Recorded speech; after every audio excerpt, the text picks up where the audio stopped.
Israel पर Iran का अभी अभी एक बड़ा हमला हुआ है। ये ताजा खबर सामने आ रही है, इजराइल पर ईरान ने फिर अटैक किया है और जो ताजा जानकारी मिल रही है वो ये कि कुवैत पर भी हमला हुआ है। तो देखिए जिस तरह से इजराइल और अमेरिका की स्ट्राइक के बाद ईरान ने रिटेलिएट किया था और तमाम वो मुल्क जहां पर अमेरिका के बेसेस मौजूद हैं, चाहे वो कुवैत हो, बहरीन हो, यूएई हो, हर जगह हमला किया था। एक बार फिर हमले शुरू हो चुके हैं और आईआरजीसी का यह कहना है कि हमले का जो छठा चरण है, जो 6th फेज है, वो स्टार्ट किया जा चुका है। ये इस वक्त की ताजा खबर है। बहुत चिंताजनक खबर दुबई से भी सामने आ रही है। यूएई के दुबई में जो इंटरनेशनल एयरपोर्ट है वहां पर भी हमला हुआ है और हमारे पास जानकारी यह है कि एयरपोर्ट के अंदर मौजूद कुछ लोग इसमें घायल भी हुए हैं, जिन्हें सुरक्षित जगहों पर पहुंचाया जा रहा है। कुवैत में अमेरिकी बेस पर हमला हुआ है। अभी अभी दुबई में कई धमाके हुए हैं।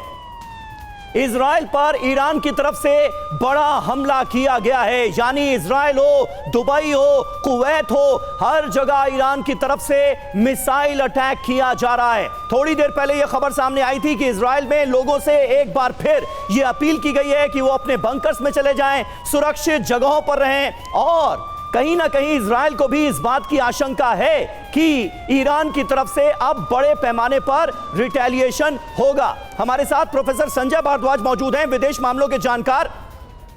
और भारद्वाज सर, आप कुछ ऐड करना चाह रहे थे और जिस बात का जिक्र वोरा साहब कर रहे थे कि 48 घंटे के अंदर अंदर यह युद्ध खत्म हो जाएगा, ईरान कितने दिन तक और कब तक रिटेलिएट कर पाएगा, ऐसे वक्त में जब उनके सुप्रीम लीडर नहीं रहे, जो टॉप लीडरशिप है वो नहीं रही, आपको क्या लगता है, असेसमेंट क्या है आपका? देखिए, मुझे नहीं लगता कि ये इतना आसान है। देखिए, कोई बड़ा पेड़, खामनेई एक बहुत बड़ा पेड़ था मिडिल ईस्ट में, उसका गिरने से भूचाल आता है और भूचाल आ रहा है। जो रिएक्शन ईरान में और जो मिडिल ईस्ट में देखने को मिल रहा है वो बहुत बड़ा एक संकेत दे रहा है कि अभी मिडिल ईस्ट जलेगा।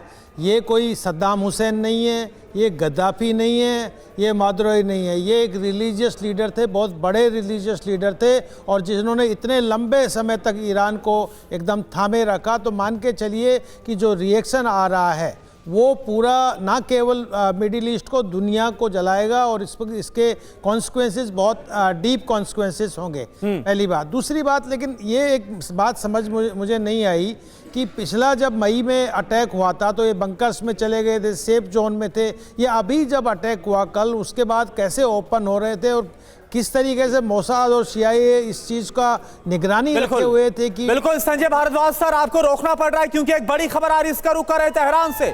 तेहरान में खामनेई समर्थकों का प्रदर्शन, लाखों की संख्या में भीड़ सड़कों पर उतर आई है। अमेरिका के खिलाफ प्रदर्शन कर रहे हैं लोग और इन सब के बीच एक और बड़ी खबर तेल अवीव से आ रही है, इजराइल से। तेल अवीव में लोग बंकर में जा रहे, यहां पर एयर रेड अलर्ट सायरन गूंज रहे, यानी ईरान की तरफ से एक बार फिर से बड़ा हमला। जॉर्डन में अमेरिकी बेस पर ईरान की तरफ से हमला किया गया है। ईरान की तरफ से बदले की कार्रवाई तेज की जा चुकी है। तेल अवीव में एक बार फिर से हमले के सायरन बज रहे हैं। लोग तेल अवीव के अंदर बंकर्स की तरफ रुख कर रहे हैं, यानी ईरान की तरफ से क्या यहां पर फिर बड़ा हमला किया गया है, डिफेंस सिस्टम एक्टिव किए गए और जॉर्डन में भी अमेरिकी बेस पर ईरान की तरफ से हमला किया गया है। लेकिन सवाल यह है कि यह सब कुछ कब तक चल पाएगा? ईरान कब तक अमेरिका और इजराइल के खिलाफ यह सैन्य कार्रवाई जारी रख सकता है? ये देखिए आप, तस्वीर में हम आपको दिखा रहे हैं, ये अब सुबह की तस्वीर है, वहां पर दिन का उजाला, जरा सुनिए आप।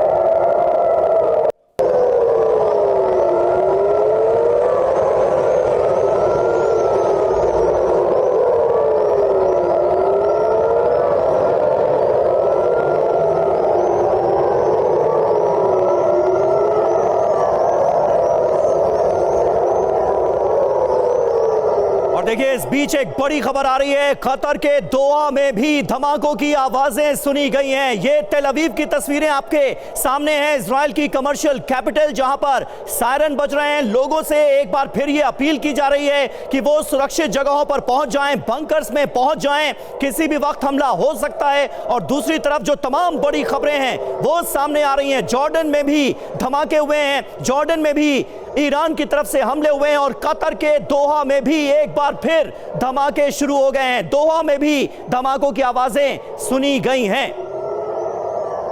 और दीपक वोरा हमारे साथ मौजूद हैं। वोरा साहब, इजराइल के कुछ लोगों से मेरी भी बात हो रही थी, बंकर के अंदर मौजूद थे और वहां से उन्होंने मैसेज किया कि नहीं, इस बार आर पार की जंग हो ही जानी चाहिए, ईरान में इस रिजीम का खात्मा हो ही जाना चाहिए। ईरान में जब जब हमले होते थे तो वहां पर बंकर के अंदर मौजूद लोग जो हैं वो डांस करके खुशी मनाते थे, गीत गाते थे। ये जो फीलिंग है इसे आप कैसे डिस्क्राइब करेंगे? और ईरान में क्या रिजीम चेंज जिसका सपना इतने दशकों से अमेरिका देख रहा था वो मुमकिन नजर आती है क्या? 100%। मैं एक सवाल पूछना चाहता हूं, विशेषज्ञ बैठे हैं आपके साथ, बहुत सारे, भारद्वाज साहब हैं, हमारे जनरल साहब हैं। ईरान का पॉलिटिकल ऑब्जेक्टिव क्या है? अमेरिका में रेजिम चेंज या इजराइल में रेजिम चेंज? क्या करना चाहता है? ये जो ठोक रहा है सबको, साबित क्या करना चाहता है सर? सिर्फ प्रतिशोध, बदला? बेवकूफ लोग हैं, अपने आप को बर्बाद कर रहे हैं और दूसरे को कह रहे हैं मैं तेरे को भी चोट मारूंगा। What is the objective sir? मैं आपसे पूछ रहा हूं। नहीं, लेकिन वोरा साहब, आपको क्या ये नहीं लगता कि ईरान पर यह जंग जानबूझकर थोपी गई? अमेरिका ने हमलों की शुरुआत की, अमेरिका और इजराइल ने स्ट्राइक की।